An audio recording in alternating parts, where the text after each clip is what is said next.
Salam sejahtera Ibu Bapak yang dikasihi dan mengasihi Tuhan Yesus. Jumpa kembali pada saat ini dalam pembahasan firman Tuhan dengan tema pertobatan bersama komunitas. Pertobatan bersama komunitas nanti dilandasi dengan firman Tuhan yang terambil dari Yehezkiel 33 ayat 7 sampai dengan ayatnya yang ke-11. Kita siapkan bagian Alkitab kita. Yehezkiel 33 ayat 7 sampai dengan ayatnya yang ke-11. Mari sebelum kita membaca Alkitab, merenungkan firman Tuhan, saya mengajak untuk kita semua berdoa.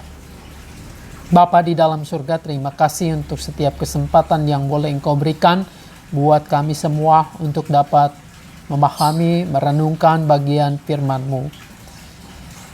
Kami sadar dan Engkau tahu kelemahan keterbatasan kami.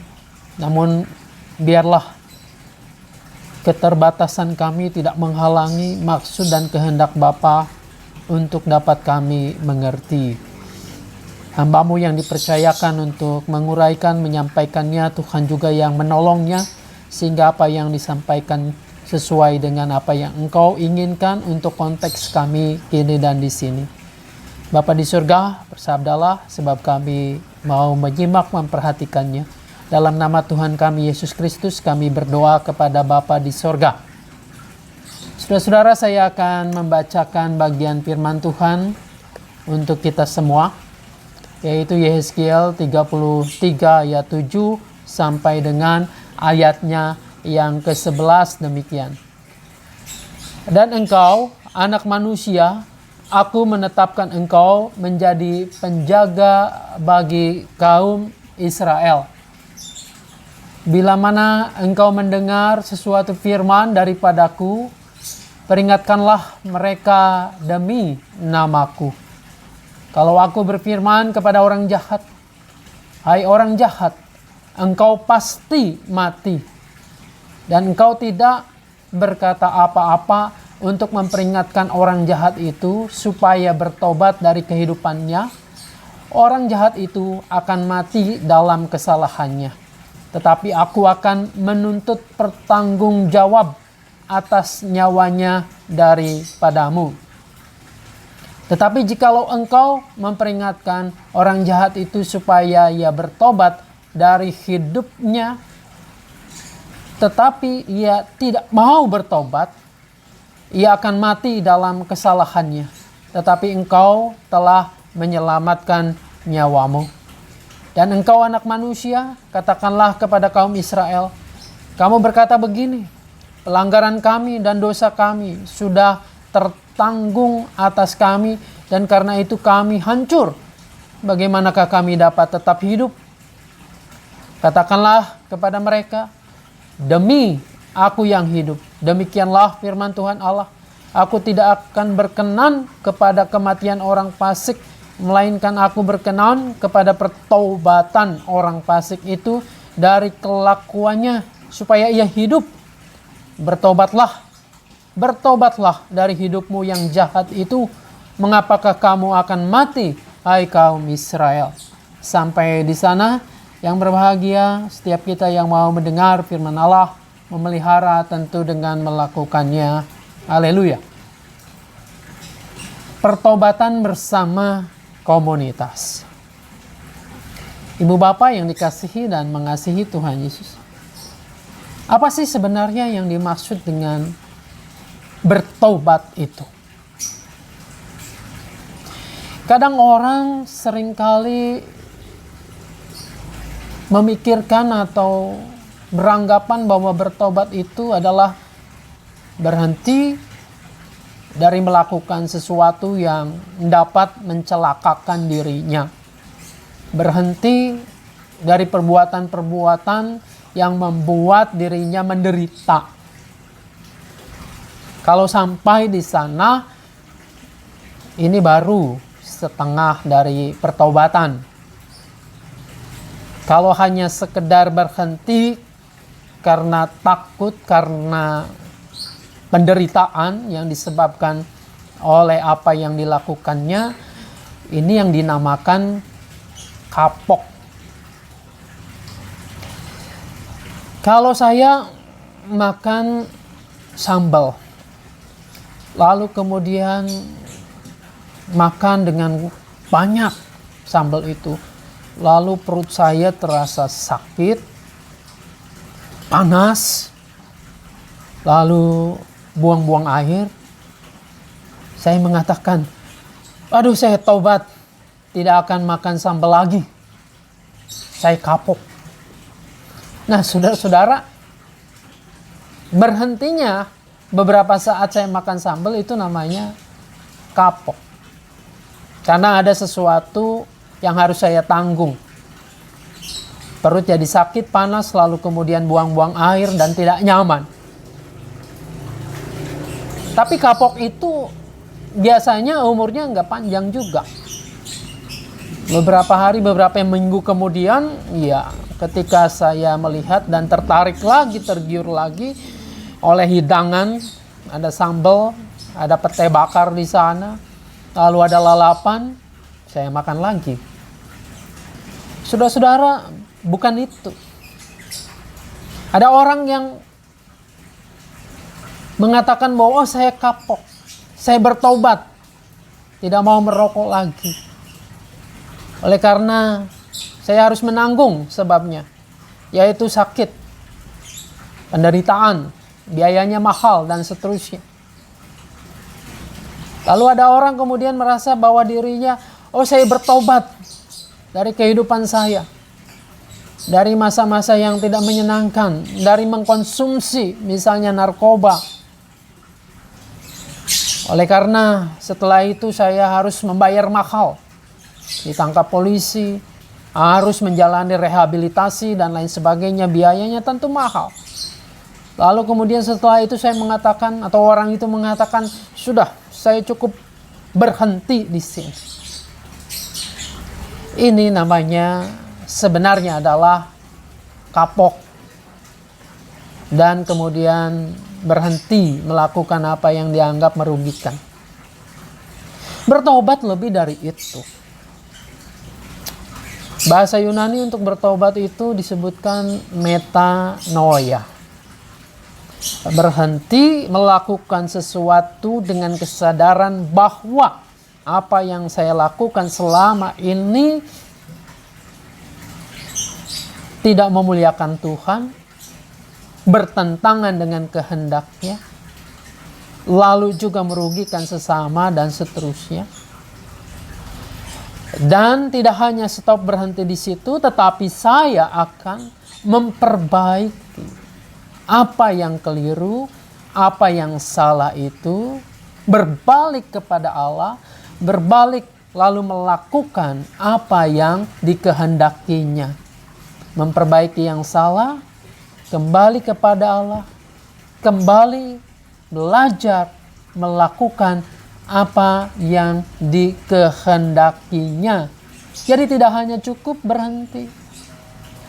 Orang yang menyadari bahwa ketika mengkonsumsi narkoba itu merupakan sesuatu yang salah, yang keliru, bukan hanya berhenti di sana, tetapi ia akan berjuang. Stop berhenti, tetapi juga berjuang untuk menyelamatkan saudara-saudara yang lain yang mungkin saja sudah terjebak dalam bius narkoba ini. Orang yang mencuri ketika ia bertobat bukan hanya berhenti mencurinya, tetapi ia akan berusaha bekerja sedemikian rupa, sebaik-baiknya, supaya ia bisa menghasilkan, bisa produktif memenuhi kebutuhannya, lalu juga bisa menghidupi dirinya, bahkan menjadi berkat bagi orang lain. Jadi tidak cukup hanya berhenti, melainkan berusaha berjuang untuk melakukan yang baik, bekerja supaya menjadi berkat bagi orang lain. Disitulah sebetulnya makna pertobatan yang sesungguhnya, metanoia itu. Nah, pertobatan ini dalam rangka tema kita adalah bersama-sama dengan sebuah komunitas. Kita belajar dari apa yang dilakukan oleh Tuhan melalui nabinya Yehezkiel kepada umat Israel pada waktu itu. Berulang kali umat Israel ini, umat Allah ini diperingatkan. Banyak nabi-nabi Tuhan sudah utus untuk mengingatkan kepada mereka supaya mereka tidak terus larut berkanjang di dalam dosa. Berkanjang itu ibaratnya seperti kerbau sudah dimandikan di kali biasanya, lalu kemudian dikembalikan lagi, tapi ia bertemu dengan lumpur, masuk lagi ke situ dan menikmati lagi di situ. Memang dunianya di sana kerbau itu. Nah, seringkali manusia begitu, diingatkan untuk tidak melakukan hal yang salah, yang keliru, karena itu mendukakan hati Tuhan. Sebentar ia sadar, lalu kemudian balik lagi berkanjang, ya, berkanjang di dalam dosa, malah menikmati itu. Nah, Israel menikmati ini, maka konsekuensinya ada banyak hal yang harus ditanggung oleh Israel ini, oleh umat Allah ini, antara lain pembuangan ke Babel itu. Nah, dalam masa-masa yang sulit ini, dalam pembuangan ini, lalu sang nabi diingatkan, masih ada sisa-sisa Israel di sana yang tinggal, untuk menjadi penjaga Israel. Dikatakan tadi dalam ayatnya yang ke-7, dan engkau anak manusia, aku menetapkan engkau menjadi penjaga bagi kaum Israel. Apa yang dimaksudkan ini? Apa yang dikatakan hai anak manusia? Nabi Yehezkiel di sini mendapat sebutan anak manusia.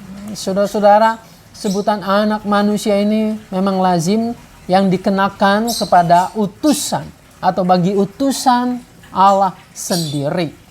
Ada sesuatu hubungan yang istimewa bahwa anak manusia ini diberikan petunjuk, diberitahu tentang segala hal yang harus disampaikan oleh Allah kepada umat Israel itu.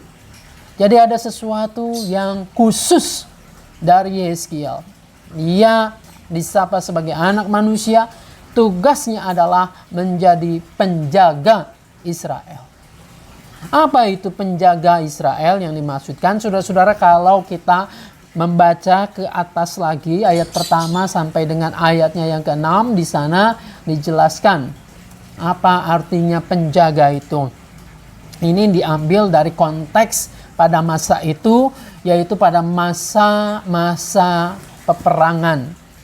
Jadi kalau bangsa dengan bangsa yang lain sedang mengalami hal-hal yaitu peperangan, maka seharusnya ada menara, ada kota benteng, ada menaranya, lalu di sana ada penjaganya yang di atas mengawasi. Di menara itu penjaga mengawasi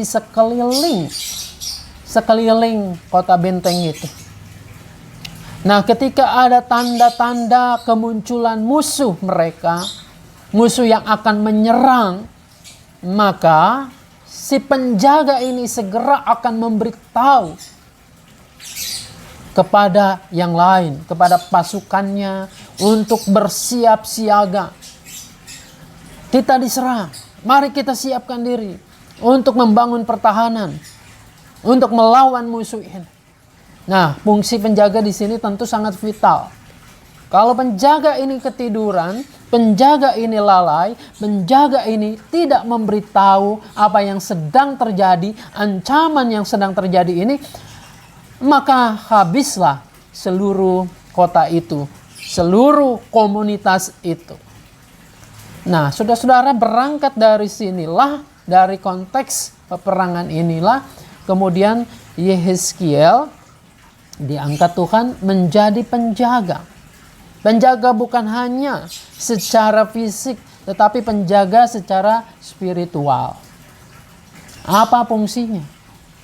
Fungsi penjaga tadi yaitu untuk mengingatkan kalau ada ancaman. Nah, sekarang anak manusia, Yehezkiel itu diangkat oleh Tuhan menjadi penjaga Israel, mengingatkan. Kalau mereka melakukan sesuatu yang salah, sesuatu yang keliru, maka penjaga ini mengingatkan. Yang demikian ini adalah salah. Yang seperti ini adalah keliru. Yang kamu lakukan ini adalah kejahatan di mata Tuhan. Nah, saudara-saudara, penjaga ini sangat vital, sangat penting. Sama pentingnya, mungkin lebih penting daripada penjaga di menara kawal itu. Sebab dikatakan oleh firman Tuhan, kalau seseorang, katanya begitu, melakukan sesuatu yang jahat. Karena melakukan sesuatu yang jahat, memang ia harus bertanggung jawab dengan kejahatannya itu. Tetapi kalau engkau tahu ia melakukan sesuatu yang salah, yang keliru, sesuatu yang berdosa, dan engkau diam saja, memang orang itu harus bertanggung jawab, harus mati karena kesalahan yang dibuatnya. Tetapi karena engkau diam, engkau tidak peduli, maka engkau juga bertanggung jawab. Engkau juga harus dihukum karena itu. Nah, saudara-saudara, seorang penjaga memang berat tugasnya. Pertanggungjawabannya adalah jelas sangat berat. Maka mau tidak mau, penjaga itu harus berani menyampaikan segala sesuatu, menyampaikan apa yang salah, yang keliru.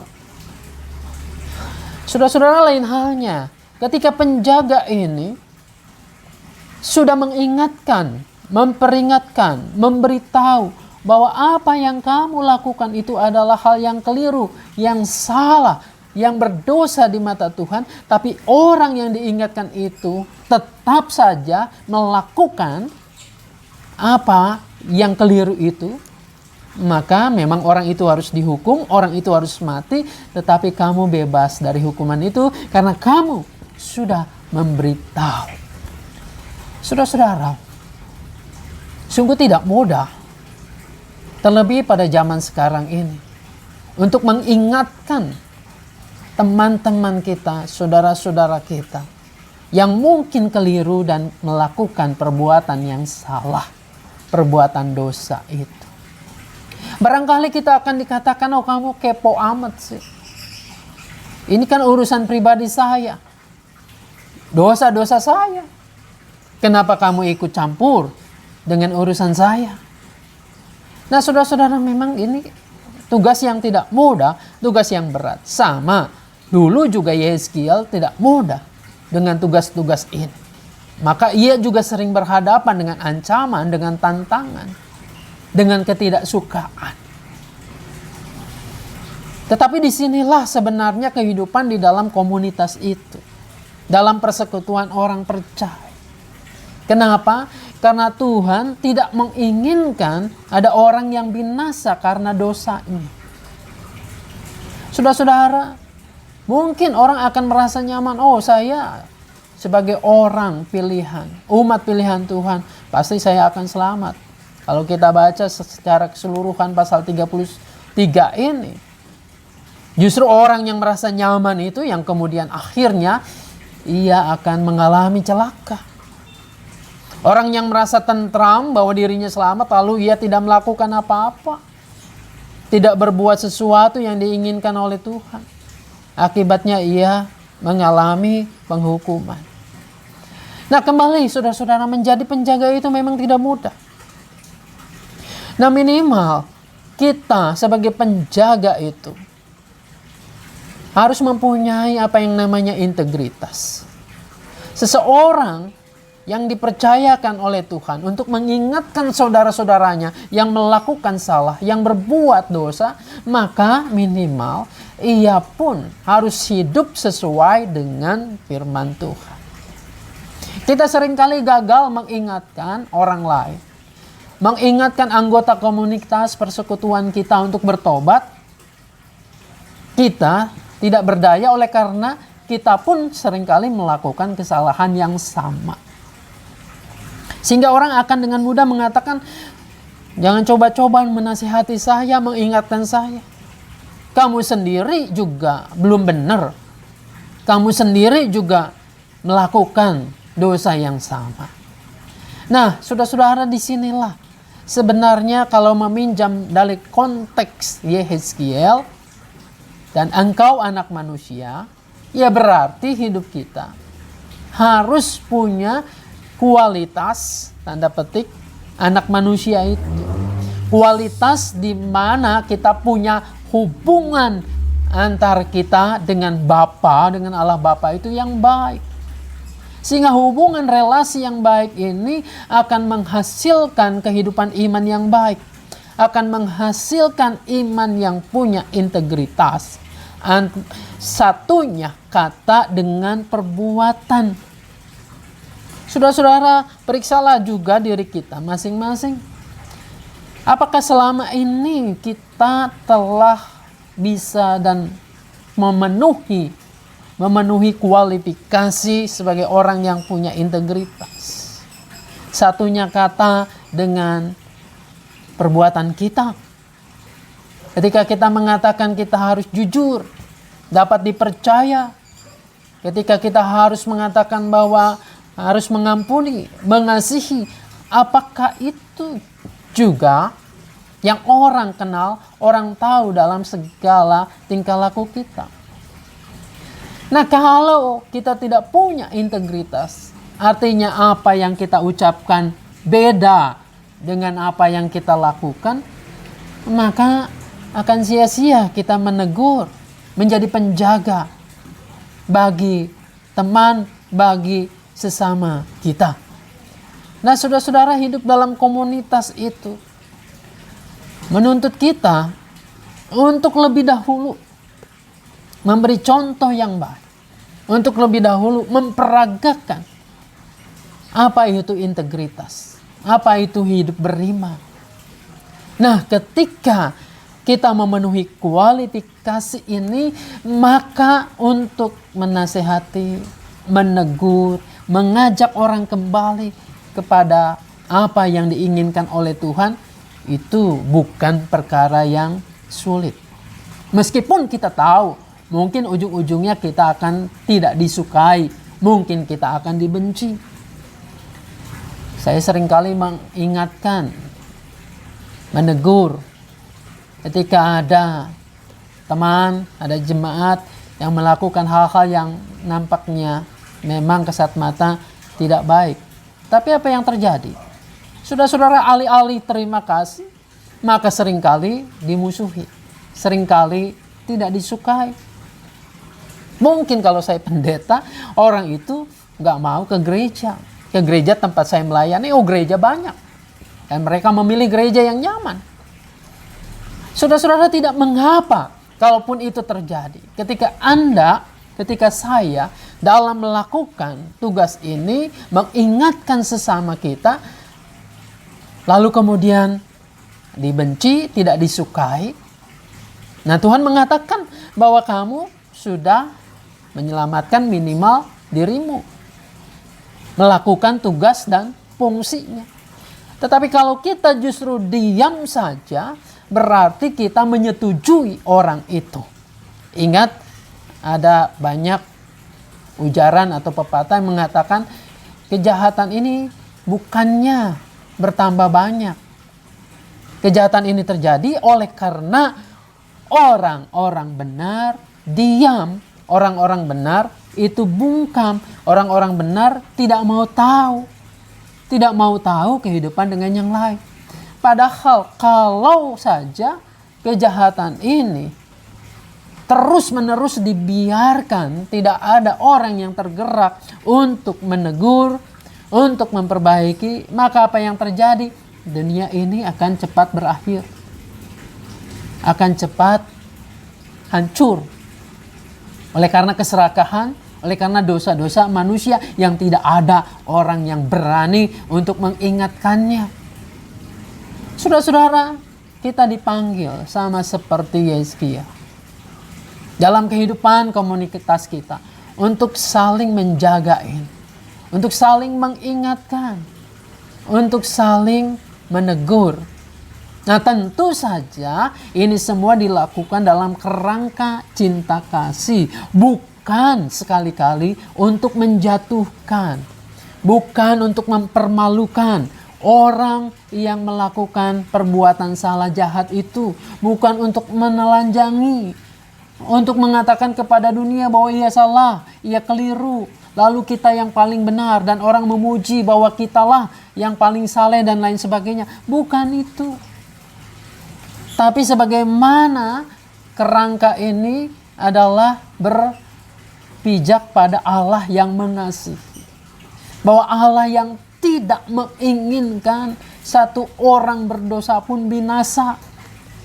Tetapi Allah menginginkan pertobatan. Pertobatan semua orang yang berdosa untuk kembali kepadanya. Disinilah kita mengenal cinta kasih Allah.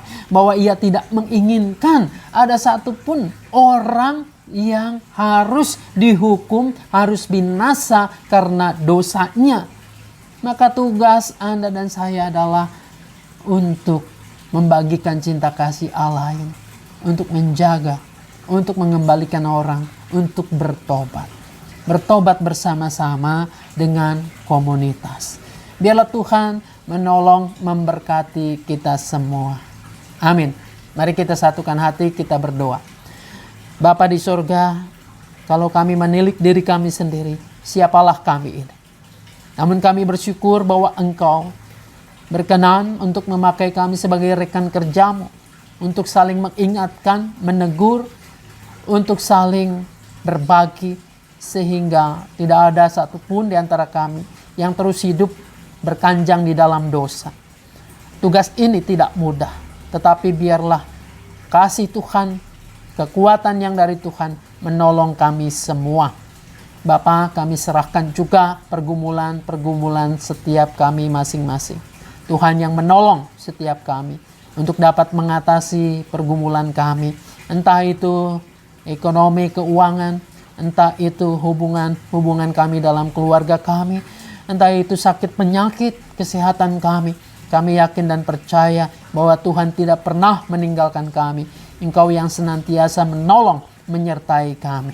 Maka kepada Allah yang demikianlah kami menggantungkan seluruh kehidupan kami dan pengharapan kami. Di dalam nama Tuhan kami Yesus Kristus, kami berdoa kepada Bapa di sorga. Amin. Kasih Tuhan mengiringimu, dan sayapnya melindungimu. Tangan Tuhan pegang di dalam hidupmu. Majulah dalam terang kasih-Nya. Katakan pada diri sendiri, kasih Tuhan mengiringiku, dan sayapnya melindungiku. Tangan Tuhan pegang di dalam hidupku. Majulah dalam terang kasih-Nya. Tuhan Yesus memberkati kita semua. Amin.